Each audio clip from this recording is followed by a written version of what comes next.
سلام علیکم بچه زرنگای الان. آقا ما یادم کلاس اول که دوم اینا که بودیم، معلم وقتی پشتش به ما بود ما شیطونی میکردیم، ولی اون بدون که برگرده میفهمید کی بوده. آره اسم اونو میآورد، ما هم میگفتیم وای از کجا فهمیده، چه جوریش فهمیده. ولی الان ما تو خونه که هستیم، تا میریم تو اتاق میبینیم که همه دارن درس میخونن. دوباره برمیگردیم دوباره میریم 2 ساعت دیگه میبینیم باز بچه دارن درس میخونن. فکر کردن ما نمیدونیم که وقتی ما میریم گوشی هاشون رو زیر پتومتو و متکا قایم میکنن. بابا ما همه این دوران ها رو گذروندیم، نکنید با ما این کارا رو.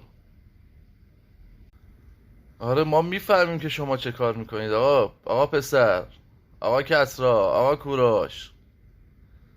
ولی خب دیگه حالا هیچی نمیگیم، میگیم بچه اشکال نداره. ولی ما رو خر فرض نکنید دیگه. بابا بشید درس تو بخون دیگه. وقت واسه گوشی و بازی هست. حالا